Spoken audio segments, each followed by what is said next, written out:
Oh boy. Well, I've been covering news leaks around the Super Switch, Switch 2, or Switch Pro for about 8 months now. Nintendo has finally made their announcement, their official product release announcement of the Switch 2, but it's not a Switch 2. It doesn't have the new CPU. It's not running an NVIDIA chipset. It doesn't have better battery life. It doesn't run like a PS4 Pro with upscaled 4K and docked mode. It's got a slightly bigger OLED screen and a new kickstand and double the memory, which is still only 64 gigs. Let's talk about it.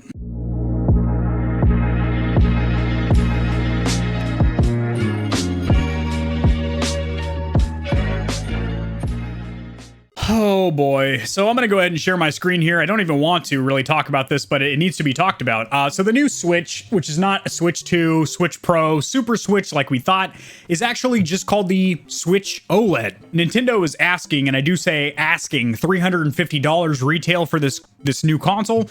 I will say right now, getting the nitty gritty squeeze a titty out of the way right now. If you already own a Switch, this is not worth the upgrade. If you do not own a Switch and you want to be able to play the vast library of Nintendo exclusive games, such as Zelda, the Mario Party games, Pokemon, etc., then this is probably worth the pickup for you. So we heard a whole slew of information about the Switch Pro, leaks, data mine patches that were giving away that the new dock was going to indeed upscale to 4K, giving PS4 Pro-like performance in its docked configuration. Better battery life, perhaps new revised Joy-Cons that don't have the same notorious stick drift. Literally none of that is happening. This virtually is not a new console. It is a midlife refresh. Think of it like the PS4 and PS4 Pro, or the Xbox One to the Xbox One S, except those were actually graphical leaps forward. You know, the One S introduced native 4K and HDR.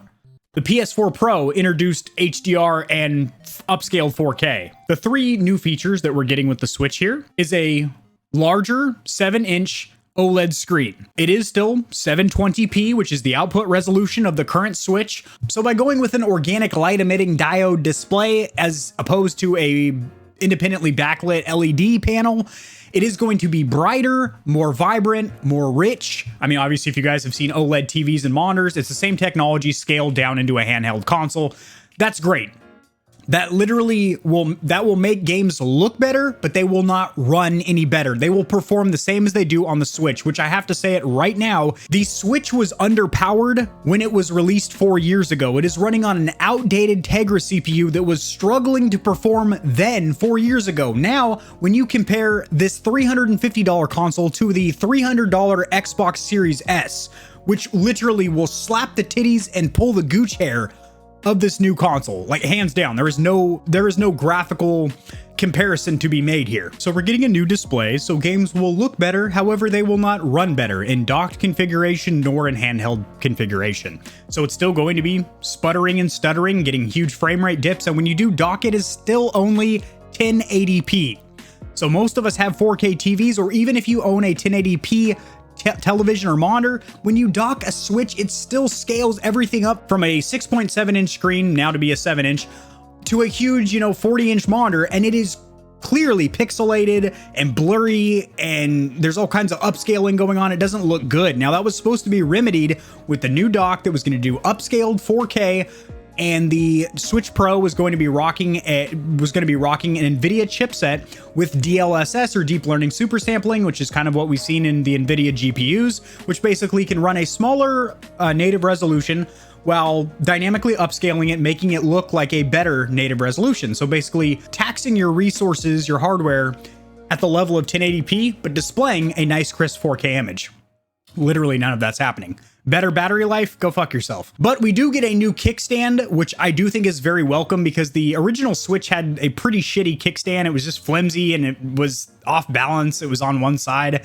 So there is a nicer kickstand. That is a welcome feature. And then the third and final feature, if you will, is doubling the internal storage from 32 gigs to 64 gigs. Whoa, hold the phone there, sister.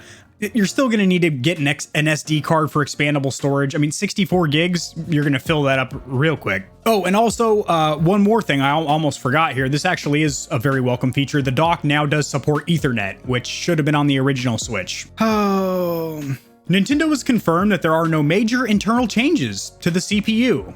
or the memory. There are $300 and $400 mid-range cell phones with more RAM and faster CPUs or processors than the Switch. And this new console is going to be coming out October 8th of 2021. Struggling to push 1080p 30, subpar battery life, Joy-Cons that get stick drift every Wednesday, and an overall design that is just starting to feel a little bit outdated. Now, Nintendo's mentality here, or how they're trying to swing this potential PR debacle or dilemma, as there was so many what I would call substantiated leaks and rumors that we were going to get an NVIDIA chipset, DLSS, a 4K dock, etc., better battery life. Literally none of that. New Joy-Cons, forget it. Now, how Nintendo's swinging that is that they don't want to separate their fan base, their customers that are still on the old Switch and people getting the new Switch, saying that games might not run as good on the older console. Well, if that were the case, every other company out there, Sony, when they release a midlife refresh like the PS4 Pro, Xbox like the One to One S, they just would say, well, we're just not going to make a big substantial upgrade because, well, people that have the older consoles aren't going to see the new performance. Well, that gives people consumer choice depending on their budget and what features they would like for their budget and what they would actually care about and use. These same games could still run on the Switch and then basically upscale or engage the new features, the higher dynamic range and whatnot, you know, the HDR, the OLED features on the new Switch Pro, which it's not even a Switch Pro, it's just the Switch OLED. Or they could make exclusive games for the Switch 2 or Pro, which in this case, it's not, there's no need because it's literally just the Switch with a different monitor, a different screen. Chunk of plastic here goes on sale October 8th for $350. To say it's a letdown to the community, to the gaming community, is an understatement for sure, considering, like I said, they want $350 for it. The Xbox Series S is $300. Will literally run laps and ass slaps around the Switch. Now, I know those are two completely different consoles. They're in two different ecosystems. One's in the Game Pass ecosystem, one's in the Nintendo ecosystem. And yes, the Switch is a portable device that you can take on the go. Granted, it's not a great handheld or portable console. It doesn't fit in very many pockets and it's not ergonomically very comfortable, but still. I get the appeal of the Switch. I'm not a big dumb dummy. I do appreciate the Switch for what it is, but what it is a 4-year-old console that is not getting a substantial upgrade in 2021. Ooh, that got my blood pressure up.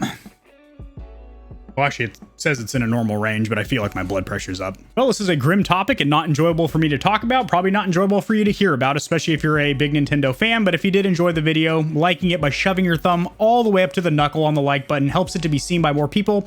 So this information will reach people and they can be alerted as to what's going on with the official announcement of the Switch. Yay! It's got an OLED screen and a kickstand and double the memory and an Ethernet port. Subscribe for more content like this. I cover a slew of news in the gaming community and industry, usually a lot more happy, upbeat topics than this, and I will see you guys in the next video, which will be tomorrow because I upload daily. Peace.